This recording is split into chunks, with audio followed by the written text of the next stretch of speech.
All right, let's go. This weekend was absolutely crazy.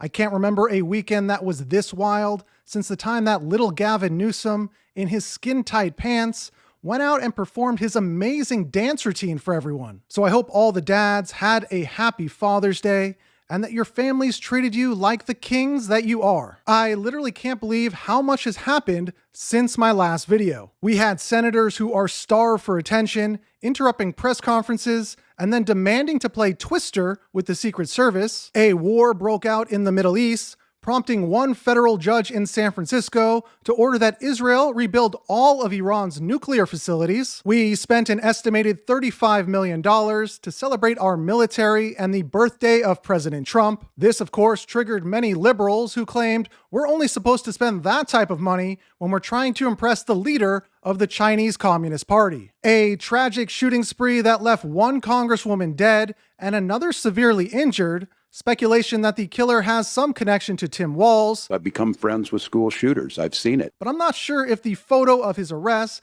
gives any indication of that. If it walks like a duck and it talks like a maybe it's a.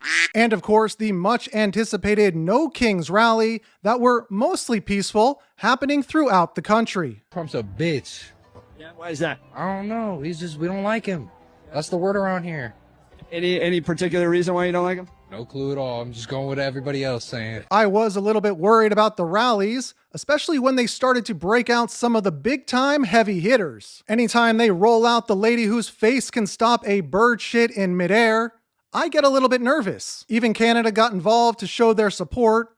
Of course, in Canada, they had to call it the No Tyrants Rally, because Canada has a king. I did not attend any of the rallies myself, because No King's Day is something I've celebrated my whole life. I just do it with the rest of the country on July 4th. Like I said, I was a little skeptical of the rallies, but when I woke up on Sunday morning, sure enough, we had no king, so I guess it worked. I do find it a little ironic that the same people that marched for no kings had no problem anointing a queen without a primary election. Oh, and don't forget her little helper. Your sign says stop abuse of power. Yes.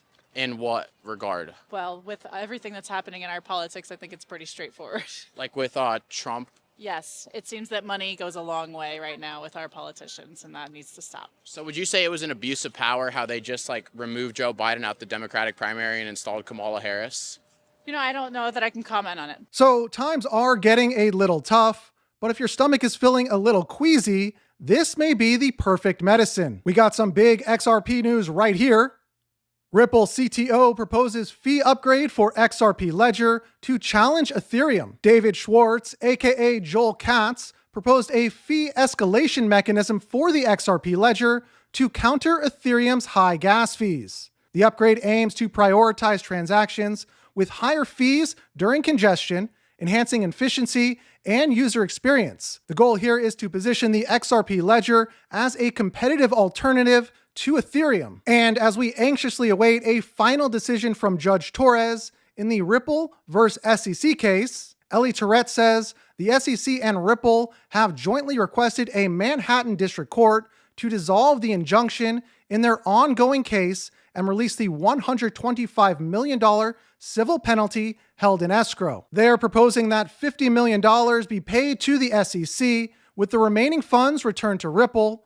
The motion is the latest in a broader effort to settle the case, even the pending appeals, and avoid further legal proceedings between the two parties. And this was pretty exciting. Charles Hoskinson reveals XRP and RLUSD integration on Cardano. The Hosk announced Cardano's integration of Ripple's XRP and RLUSD, including XRP DeFi, Lace wallet support, and Glacier drops. The article notes that discussions with Ripple are ongoing, aiming to boost Cardano's DeFi ecosystem with the potential midnight sidechain integration.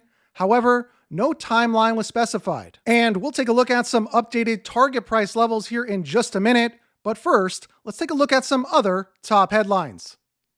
Unfortunately, what I've learned is that legacy media propaganda is very effective at making people believe things that aren't true. Some of the things, for example, that the president says, like how my pencil-thin neck can support my giant watermelon head.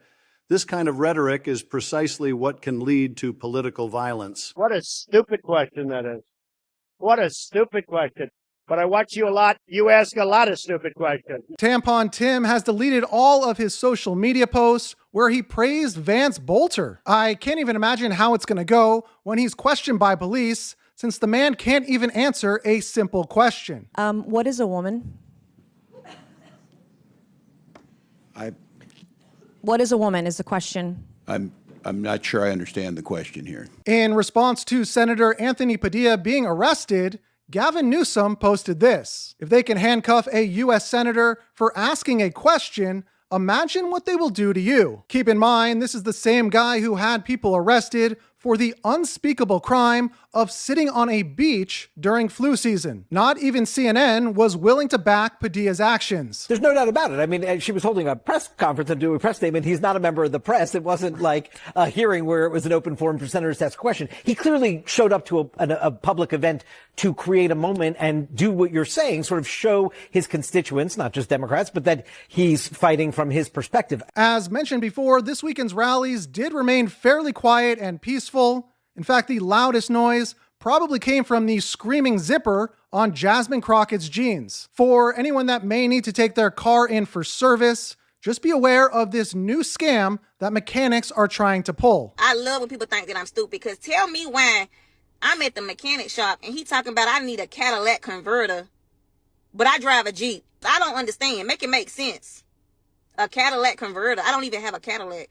And Kamala Harris releases a new logo for her upcoming 2028 presidential run. Although, personally, I think this one may be even better. All right, let's take a look at some price predictions and target levels for both XRP and Bitcoin.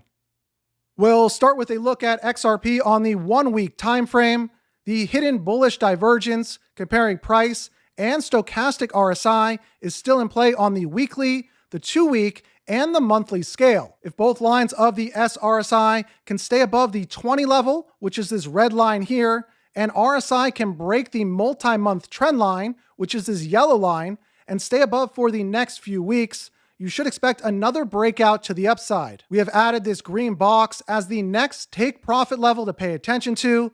The green box assumes that the end of the retracement is in. For me personally, I will definitely be locking in some profits if and when this green box does get hit, even with the understanding that the $36 level is still very possible as it corresponds to past support and resistance. If we move over here and take a look at Bitcoin, currently the bearish divergence comparing price and RSI is still lingering and cannot be ignored. This added blue line is something to pay attention to, as this has been a strong past resistance line for BTC for many years. If Bitcoin can break the blue line on the weekly close, this would be very bullish, and you should expect another parabolic move up. We also still have this CME or Chicago Mercantile Exchange gap sitting at $91,970.